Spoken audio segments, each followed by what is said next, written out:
Hey guys, Coops here from the Whole Box and Dice. Aether Revolt game day weekend in the bag.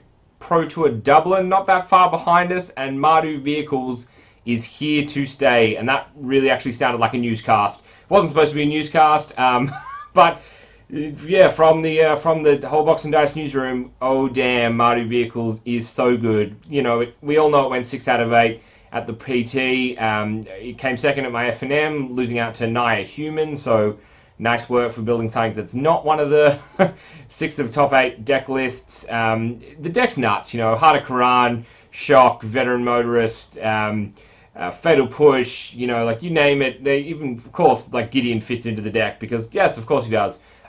It's just nuts. So the deck's super crazy. You know, imagine if Smuggler's Copter was still in there. That's nuts. But how do we beat it? How do we stop it? You know, hopefully you guys came up with some answers on game day. If you didn't, give this a go. Went down to game day, enjoyed myself. It was a pretty awesome time. Got the promos wherever they are here, like Fortune's Favor and Trophy Mage, and I got the Henny's Expertise, which was pretty cool. So that was pretty awesome. And a nice little playmat as well. So that was pretty cool. Nice new playmat. Chuck that back there. Yeah, I reckon blue-black is a good answer. Strong against the Healy combo. It's good against green-black counters, and takes out Mardu Vehicles. So if you're looking for something to play and you're sick of getting beaten down, give this one a go. So we're playing black, and this is all the kill your shit stuff because, gee, there's a lot of stuff we want to kill in the format at the moment, and no black deck would be complete without 3 copies of Fatal Push. This card's nuts. Instant for 1. Destroy target creature, CMC 2 or less. Ugh, yuck, I hate this card. I hate this card so much. It just shuts down so many decks, and we will use it all day to get rid of the snakes, to get rid of Heart of Quran, to get rid of Veteran Motorist, like you name it at the 2 slot, we will look to kill this. So definitely play 3 copies of this. There's a copy in the board as well if you go super creature heavy in terms of what you're coming up against. Also going to play 3 copies of Grasp. This card's great for double black at instant speed. Takes out Gearhulk. Now, in the green one, before the counters go on it, takes out Avacyn if she kind of rears her head back. I think there's a white-black aggro build that I think she fits in. Great for Rishkar, great for Gisela. So many things, you know, you can take out with this. Karizev, for example, with her First Strike and Menace, which is super annoying, and her Revolt triggering. So many cards you can get rid of with Grasp of Darkness. So we'll play 3 copies. We do want 2 copies of just straight up, nope, like you're dead now. So 2 copies of Murder in the main as well. And I think that's probably the right amount for just an unconditional kill spell. 1 copy of To the Slaughter as well. I love that we're playing Gearhulks in the deck, obviously blue spells. So I like this as an instant speed so you can recast it. If you get Delirium, which isn't too hard in the deck, we are playing Evolving Wilds, that you can, you know, rehash this with the Torrential Gearhulk. And we're also running a copy of Henny's Expertise, and I swapped mine out to the Sweet Game Day foil as soon as I got mine. The card's bonkers. You'll often let a spell resolve because you can, you know, play this next turn and just wipe the board. So, copy of your Henny's Expertise as well. And I can almost go to 2 copies, you know, if I could just find something that I wanted to cut for it. So, we're playing blue as well. So we've seen the stuff to kill the creatures, but how do we stop them forever landing on the battlefield, or once they touch the battlefield, how do we get them back to our opponent's hand? So start off with a copy of Ceremonious Rejection and a copy of Negate.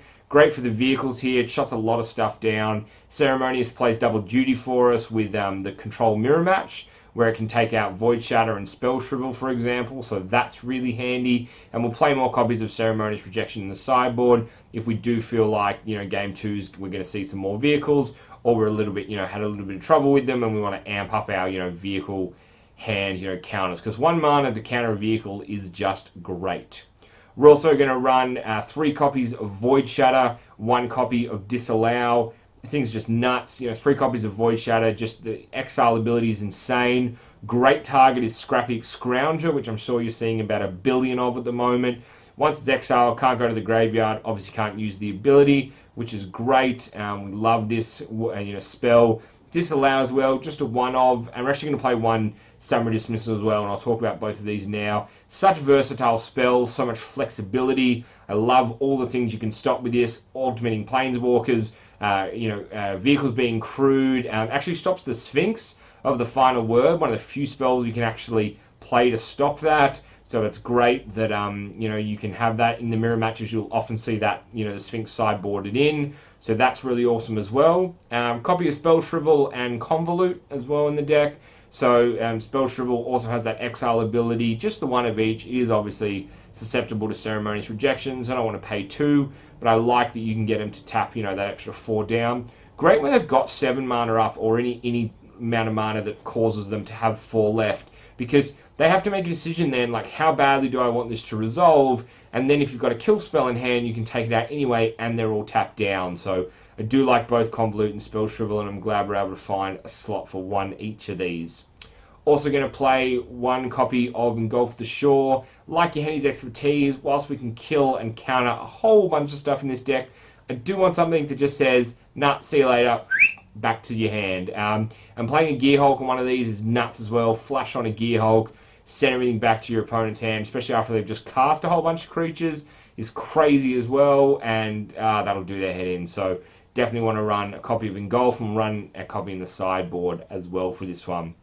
But we do want card draw. We don't want to run out of gas. We want to make sure we've got that right balance of counters and removal. So we're going to run 3 copies of Anticipate, 2 copies of Glimmer.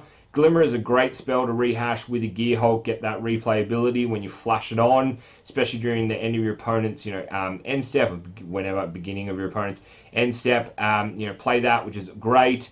And then, Anticipate just for 2, so cheap. I like that when you get, 5 mana up in response to a spell, you can play Anticipate, dig for a counter if you're a little bit heavier on the kill spells, and if you don't have one, you've always got a kill spell in, hand to respond to.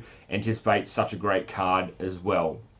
But it's not just all spells, although you could run just all spells. We are a blue-black control deck. We could just run kill counter, kill counter, kill counter, kill counter. Well, I guess we'd have to run some creatures still. But we've got a couple of interesting ways to kind of go about this. I want to diversify maybe the creatures and some of the permanents you're going to see next. So I've ended up going for just 1 of Baral and 1 of Walking Ballista. Baral's nuts, makes everything cheaper. That's just insane. And then the fact that you can then draw a card and discard, and it's that way around, the wording of the card, is just amazing. You get to 12, 15 lands. You don't need a 16th, that's for sure. So you counter a spell, draw a card, it's a land, straight in the graveyard, and then hopefully you're top decking something a little bit more useful. And then Walking Ballista is just nuts. Once you get it out, any turn that ends with 4 mana available of your opponents, that's an extra counter on Ballista. And if the board's clear, you just keep swinging in with a Ballista, and even if they target it with removal, you then just ping all the counters off at them, takes out Planeswalkers as well, makes it very difficult for Planeswalkers to get a hold whilst this guy's out, and we've got enough spells to protect our Ballista as well. So copy of each, and these guys are really, really solid cards for us. We're going to run 3 copies of the Torrential Gearhulk, and I think 3 is the number here that you want to aim for. By all means, chuck a 4th one in if you want to cut something, but I don't want to do that. I want to run 3 copies. I think that's the sweet number. We've got enough card draw across all our cards to see them regular enough, and you can't get them online until turn 6 anyway with a mana drop each turn, so we're not too worried about rapidly needing to find one or even open our hand with one of them in there, because you don't need that. So just as a heads up, 3 I think is the right number, but I see plenty of deck lists with 4, and they do absolutely a-okay. So personal preference, how you want to go.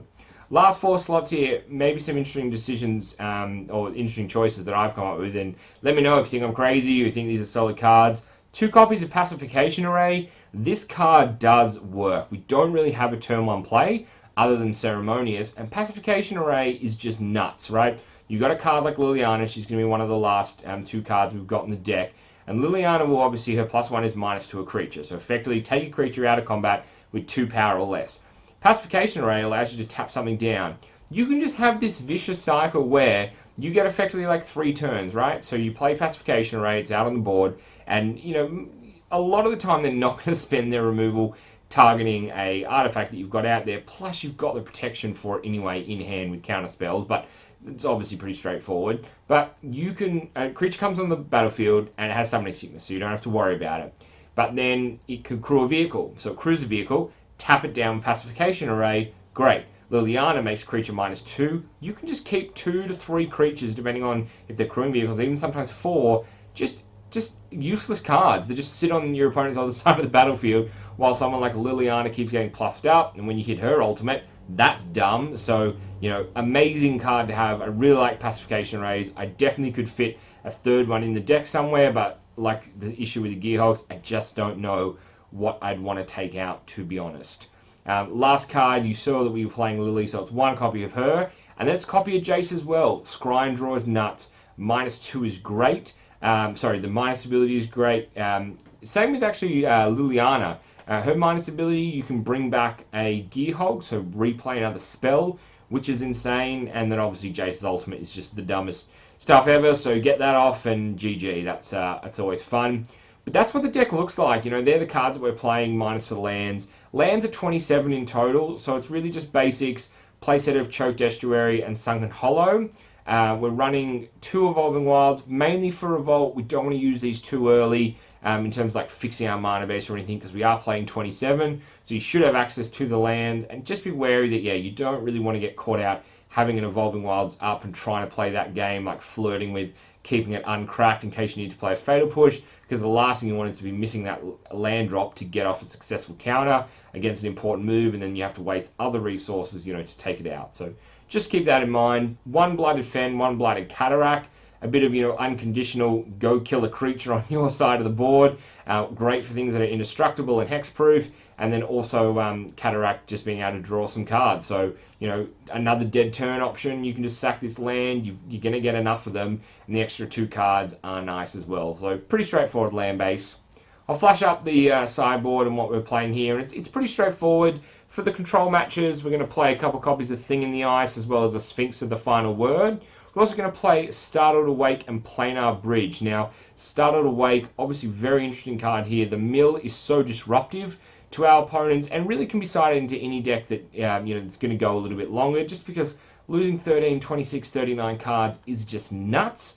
And just remember, if you are playing Control, playing the Mirror, if all they're doing is countering this spell, it goes to the graveyard, you've got the pay 5 ability to bring it back. So it's not the end of the world. You don't have to burn multiple counters making sure this thing resolves, unless you feel like getting rid of those 13 cards is absolutely crucial. Planar Bridge, another definitely not on turn 6 play unless you're super confident with what you've got in hand.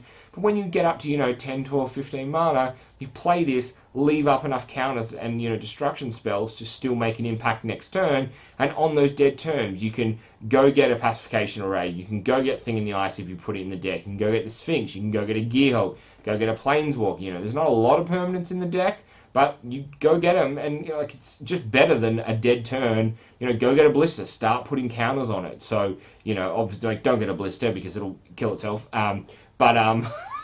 Go get other permanents that are not named Ballista. But yeah, it's like Planar Bridge, really, really solid. And then we're just rounding out like some of the spells we're playing. So Fatal Push, Ceremonious Rejection, Negate, and Engulf the Shore, Lost Legacy, and Ruinous Path in there as well. So look, guys, that's what the deck looks like. It's super versatile, handles a lot of matchups, especially after boards as well. And guys, if you liked it, let me know what you think about it. If you played something similar or you play something similar, hit us up in the comments. All the standard YouTube stuff, you know, like, share, subscribe, comment, blah, blah, blah. And guys, hope you enjoyed the video. I've got a couple more decks coming up, plus some openings as well. I've been Coops from the Whole Box and Dice. We're signing off from the newsroom tonight, and thanks so much for chatting Magic with me. Peace.